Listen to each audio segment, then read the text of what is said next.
Vamos abaixar nossa cabeça, fechar os nossos olhos e entrar num momento de meditação, invocando a presença do Espírito Santo agora aqui em nosso meio.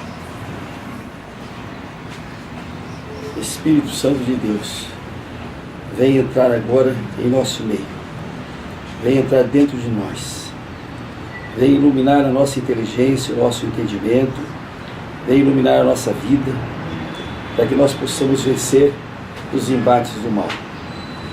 Ó Espírito Santo de Deus, nós precisamos da Tua luz, da Tua sabedoria e dos Teus ensinamentos. Todos digam comigo: Senhor Jesus, nós estamos reunidos aqui agora em Teu nome. E o Senhor disse que quando 2 ou mais pessoas se reunissem no Seu nome, o Senhor estaria no meio delas. Assim, Senhor, vem cumprir a Sua promessa, que vem estar em nosso meio hoje e para sempre. Amém. Vamos sentir a presença do Senhor Jesus agora, aqui conosco. Vamos sentir a presença do Senhor Jesus agora ao nosso lado, na nossa atividade, porque a nossa luta não é nossa, é dele. Ele disse: a peleja não é vossa, mas é de Deus. Então entregamos na mão dele todas as nossas lutas, todas as nossas dificuldades, e ele pelejará por nós. Os que creem, digam amém. Amém. Assim seja. Eu quero aproveitar, vamos chegar para lá, gente, senta lá. Aproveitar esse início aqui para comentar o ataque demoníaco que nós tivemos ontem. A função do demônio foi essa. Por exemplo, ele conseguiu que a gente não se reunisse ontem. Ele conseguiu, né? Isso para ele é uma vitória. Por quê? Porque quando a gente se volta para Jesus, quando a gente se volta para Deus, é uma derrota para ele. Então ele fez de tudo para que a gente não pudesse se reunir. Ele fez de tudo para que eu perdesse a calma, ele fez de tudo, principalmente, para que o ódio, para que, digamos assim, o desamor entrasse no meu coração.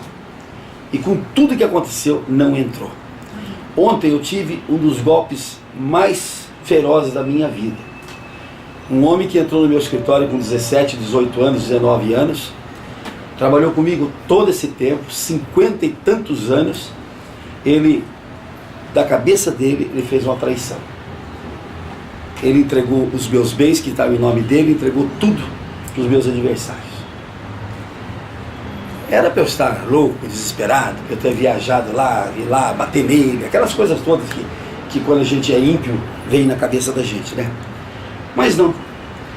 A Escritura Sagrada diz que maior é aquele que está conosco do que aquele que está no mundo. Então, se maior é aquele que está comigo, eu vou vencer. Eu vou vencer. Se mais forte é aquele que está comigo, eu vou vencer. E a gente percebe que, por mais que as pessoas querem fazer o mal para mim, o que acontece? Eles deixam rastro, eles deixam enganos, eles deixam coisas que servem para mim de argumento para eu anular. E é o que nós estamos fazendo desde ontem e vamos fazer hoje também. Inclusive, o despacho do juiz, ele derrama tanto ódio contra mim, que mostra que ele não tem nenhuma equidistância para julgar qualquer coisa minha. E hoje eu vou propor outra vez a suspeição dele. E com isso suspende o processo novamente. Então, Deus está conosco. Esta é a verdade. Eu estou com 77 anos. A minha fé vem de verdade, vem de 62 anos para cá. Mas a presença de Deus na minha vida é desde criança. Desde criança a minha busca tremenda por Deus e a minha confiança em Deus. E Ele diz que aonde a gente botar a planta dos pés, isso será nosso. Então, esta luta, diz aqui Paulo, na Epístola aos Filipenses, esse é o texto que eu quero trazer hoje para vocês, está escrito aqui: a nossa luta não é nem contra a carne, nem contra o sangue. A nossa luta é contra as potestades do mal que querem nos fazer o mal. E essas potestades, elas entram nas pessoas e usam as pessoas como instrumento. A pessoa se torna inimiga da gente, não porque ela quer, porque ela elege, porque ela é ruim, porque ela não gosta da gente. É porque o demônio entra nelas e influi para isso. Quando a gente colocar essa ideia na nossa cabeça, quando a gente crê nisso aí, então a nossa luta se torna mais fácil. Porque a luta contra a carne é uma luta que nem sempre a gente vence, porque é carne contra carne. E carne contra carne a gente não sabe o resultado. Agora, a luta do Espírito Santo, o Espírito de Deus, a luta de Jesus contra o espírito mal, essa nós sabemos religiosamente qual é a vitória. A vitória é de Deus. Então quando a gente vê que tudo o que nos acontece não é a carne, não é o sangue, não é aquela doutora, nem aquele doutor, são interesses, por exemplo, aqui, esse conjunto aqui, ele é desejado por uma porção de gente que não se conforma da gente ter um conjunto desse tamanho quando eles estão às vezes em duas salinhas, 3 salinhas. Isso aqui é cobiçado, é desejado. E o golpe aqui é este, é tirar esse conjunto da minha mão por pouco dinheiro para passar para uma pessoa que tem um cargo grande dentro do condomínio. Mas isso ele não vai vencer. É uma ideia que ele não vai conseguir vencer. Porque Deus não vai deixar, Deus não vai dar essa vitória para eles. Então, quando a gente põe isto, que a nossa vitória está na mão de Cristo, que Ele que está lutando por nós, que Ele que está dirigindo os nossos passos, que Ele que está à nossa frente, que Ele diz, essa guerra, Francisco, não é tua, essa guerra é minha, entrega para mim, e eu entreguei. Essa noite, por exemplo, eu acordei 2h30 da manhã, comecei as minhas orações, de repente veio um monte de ideias novas, um monte de ideias para vencer essa luta. Então, isso tudo é inspiração do Espírito Santo que vem para nos auxiliar. E quando a gente está na mão do Espírito Santo, quando a gente está em poder do Espírito Santo, quando a gente está guiado pelo Espírito Santo, Ele é o Deus da sabedoria, gente. Ele é o Deus do entendimento. Ele é o Deus da luz, Ele é o Deus da clarividência, porque Deus, ele é o grande protetor dos seus filhos. Quando a gente fala de filhos de Deus, é bom que a gente deixe bem claro uma coisa, e isso é uma coisa que eu preciso bater sempre. Não é todo mundo que se diz filho de Deus que é filho de Deus. Eu já vi muito pinguço chegar no bar, bater no balcão e dar uma cachaça para esse filho de Deus aqui. Não é filho de Deus. Deus deixa para nós a escolha de 2 filiações. Ou a gente se torna filho dele, ou a gente é filho do cão. Não tem o meio termo. Agora, a facilidade de ser filho de Deus é muito grande. É quando a gente declara, está escrito aqui na Bíblia, em João capítulo 1, versículo 12, é quando a gente declara que Jesus é o Filho de Deus e que Ele morreu na cruz por nós, pelos nossos pecados. Quando a gente declara isto, quando a gente confessa isso, quando a gente crê nisto, está escrito lá, a gente tem o poder de se tornar filhos de Deus. Agora, a inteligência nossa é justamente buscarmos essa qualidade. Porque se nós fazemos tanta questão de ser filhos dos nossos pais, quantos de nós temos orgulho dos nossos pais? Vou dar um exemplo. Esse dia eu conversava com o Luciano, com toda aquela idade, ele lembrava do pai dele, e dizia, olha, meu pai, falava com gosto, falava com o espírito cheio, e foi um homem simples, um homem que não teve nenhum brilho, digamos assim, no mundo, mas o filho está com orgulho dele. Agora imagine o dia que o Luciano disser, eu sou filho de Deus agora, eu sou filho de Deus, eu sou irmão de Cristo, eu tenho o direito à promessa. Quando nós nos convencermos disso, a nossa vida muda completamente.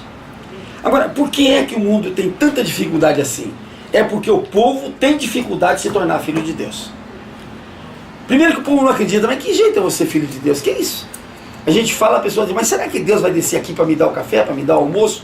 Será que Deus vai descer aqui para assinar o cheque no meu lugar? Será que Deus vai botar algum dinheiro na minha conta?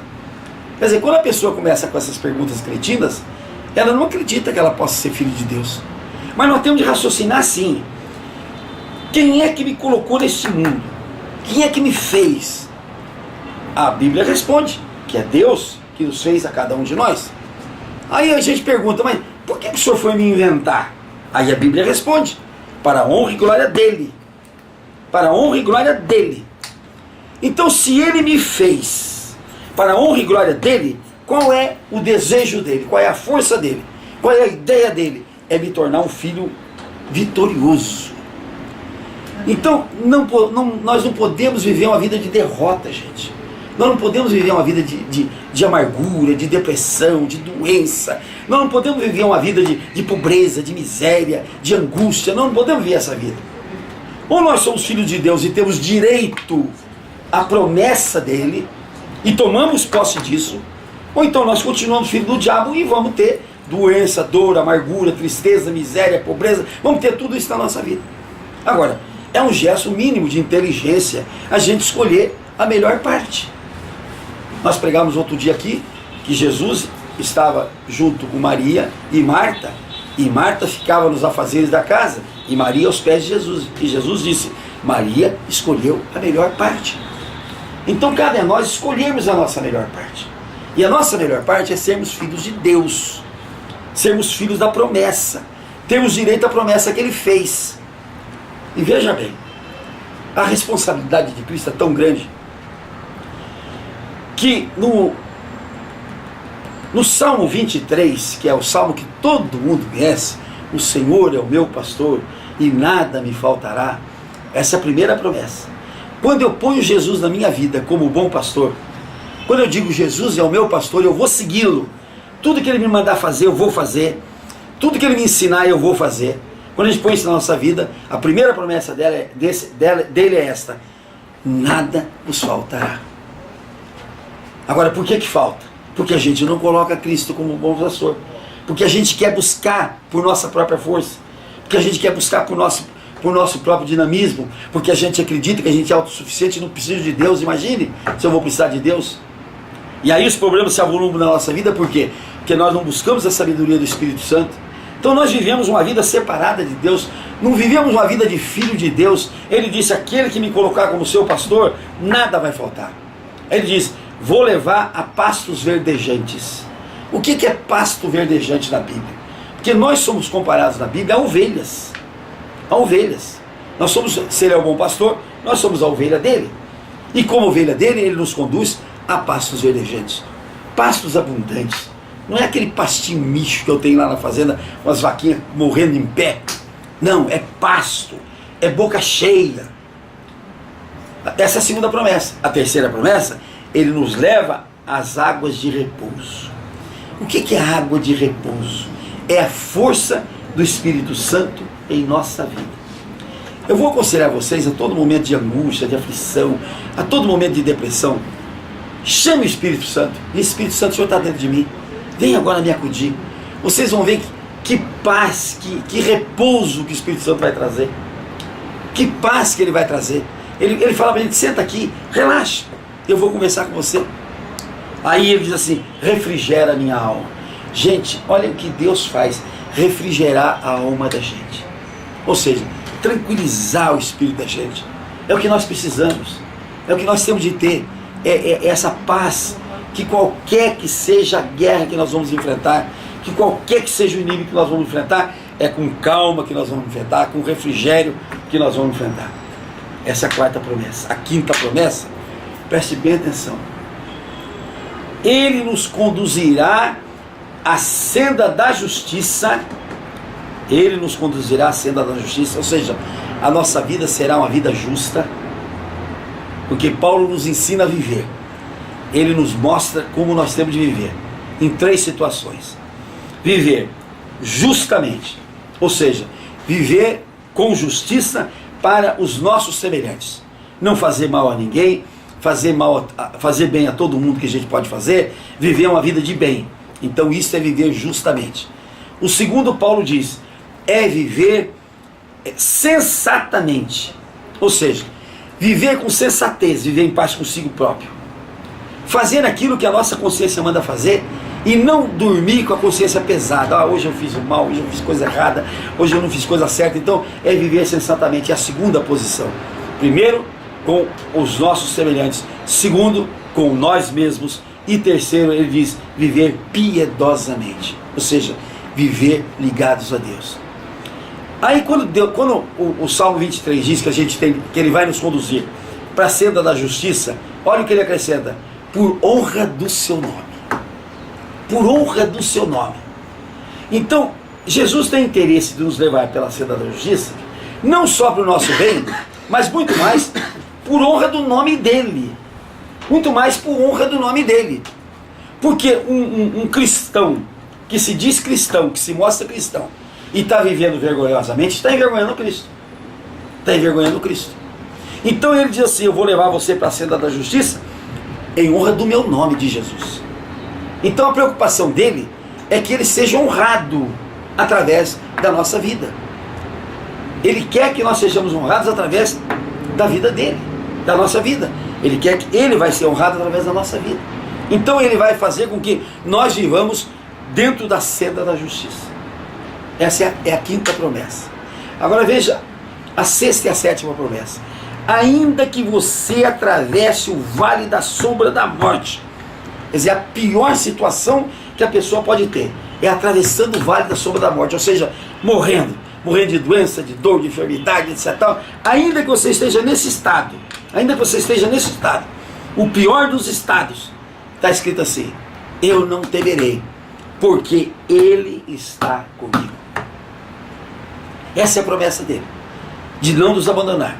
Jesus não nos abandona, Ele é afastado por nós. Nós é que colocamos Ele longe de nós. Ele não nos abandona. E a gente, ainda que esteja no vale da sombra da morte, nós não podemos ter medo, porque Ele está conosco. E na expressão medo, gente, o medo é a maior arma do demônio. O demônio, quando quer vencer a gente, ele coloca o medo dentro da gente. E com o medo a gente não tem fé. Aquela conjunção mas, a conjunção mas, é a pior das conjunções que está na nossa vida. Eu creio, mas, pronto. Eu acho que vai acontecer, mas, eu vou tentar, mas, você botou o mais, perdeu a fé. Você botou o mais na sua vida, perdeu a fé. Então, a conjunção mais é a pior de todas. Por quê? Porque o medo, eu não temerei, diz o Salmo 23. Porque o medo é a maior arma do demônio. Tanto é que na Bíblia tem 366 vezes a palavra não temais. Não temais. Não temais.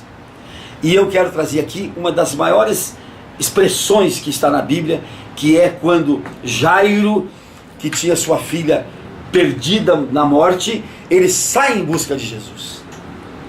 Quando acabou para ele todas as esperanças, os médicos, não tem mais esperança, não tem mais nada, não tem mais coisa nenhuma, Jairo saiu da casa, largou a filha lá e foi atrás de Jesus. Encontrou Jesus e disse: mestre, a minha filha está morrendo. Jesus disse: eu vou lá. Mas Jesus, com aquela multidão ao redor dele, demorou para chegar. Mas Jairo não desistiu. Jairo ficou ao lado de Jesus. Jairo podia ter dito: Senhor, corre lá, o Senhor vai esperar minha filha morrer? Não, Jairo ficou ao lado de Jesus. Quando chegou na casa, o pessoal ia saindo e dizia: Jairo, não aborrece mais o mestre, porque a sua filha morreu, não tem mais o que fazer. Eu imagino o desespero daquele homem quando recebe essa notícia. Ele olha para Jesus, Jesus disse: Jairo, não temas, não tenha medo, não tenha medo. Não tenha medo. Então é isso que Jesus está falando para nós em todo instante da nossa vida. Não tenha medo. E nós vivemos uma vida de medo. Nós vivemos uma vida de temor. E esse temor, esse medo, a responsabilidade vem da nossa criação. Vem da nossa criação. Todos nós, criancinhas no braço da nossa mãe, escutamos essa musiquinha. Dorme, neném, que a cuca vem pegar. E a gente dormia, fechava os olhos imediatamente com medo da cuca, né? Com medo da cuca. Eu tirei o pão do gato, totô, mas o gato totô não morreu. Nossa, matar o gato para quê? Né? Então a nossa vida foi uma vida de medo, uma vida de terror, né? Quantas vezes o bicho vem pegar, né? Nós passamos assim, a nossa vida amedrontados. E esse medo que nos é incutido de criança, nós levamos para a nossa vida, projetamos para a nossa vida. E hoje nós temos medo de cucas, temos medo de leões, de leopardos, temos medo de tudo que está à nossa frente. Temos medo até da vida, temos medo de tudo.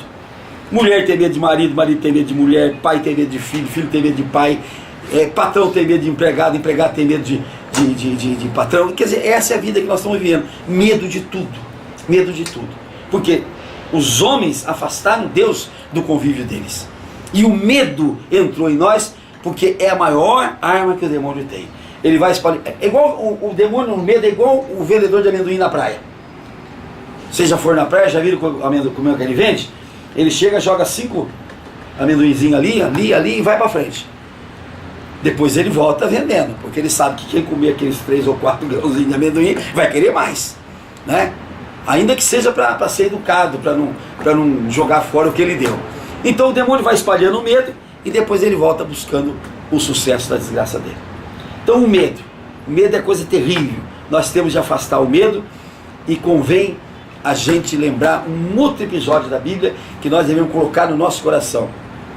É aquele leproso. Gente, tem dia que a coisa está brava para o meu lado, eu chego e digo: Jesus, eu vou fazer igual o leproso. Aquele leproso chegou para ele, todo cheio de lepra, todo desgraçado, todo sujo, disse: Senhor, se o Senhor quer, o Senhor pode me curar. Se o Senhor quer, o Senhor pode me curar. A lepra não tem cura aqui nesse mundo, diz o leproso da cabeça dele. Não tem cura. Eu sou afastado do mundo. O leproso tinha de andar com a matraca para ninguém chegar perto dele. Mas ele chega perto de Jesus: Senhor, se o Senhor quiser, o Senhor pode me curar. E qual foi a resposta de Jesus? Eu quero ser curado. Essa é a fé que nós temos de ter. Quando a gente tiver com alguma dificuldade, é chegar na frente de Jesus e dizer: Senhor, eu vou fazer igual aquele leproso, porque eu estou com a lepra da dificuldade financeira, eu estou com a lepra da dificuldade espiritual, eu estou com a lepra da dificuldade do vício, eu estou com a lepra da dificuldade familiar, eu estou com a lepra de dinheiro, eu estou com a lepra disso, eu estou com a lepra daquilo. Senhor, se o Senhor quiser, o Senhor pode me curar. Fala com fé e Ele vai responder: eu quero ser curado. Amém? Amém. Alguém tem alguma dificuldade? Alguém tem alguma ideia? Então vamos fazer a nossa oração do pedido. Quero que vocês peçam com as mãos assim, porque o pedinte tem que estar com a mão assim para receber, né? Eu quero que cada um agora faça um pedido ao Senhor Jesus. Um pedido pessoal, um pedido para a empresa, um pedido para a família. Um pedido, 2, 3, 4, 5 pedidos. Porque Jesus diz que Ele tem muito mais para nos dar do que nós pedimos e até do que nós pensamos.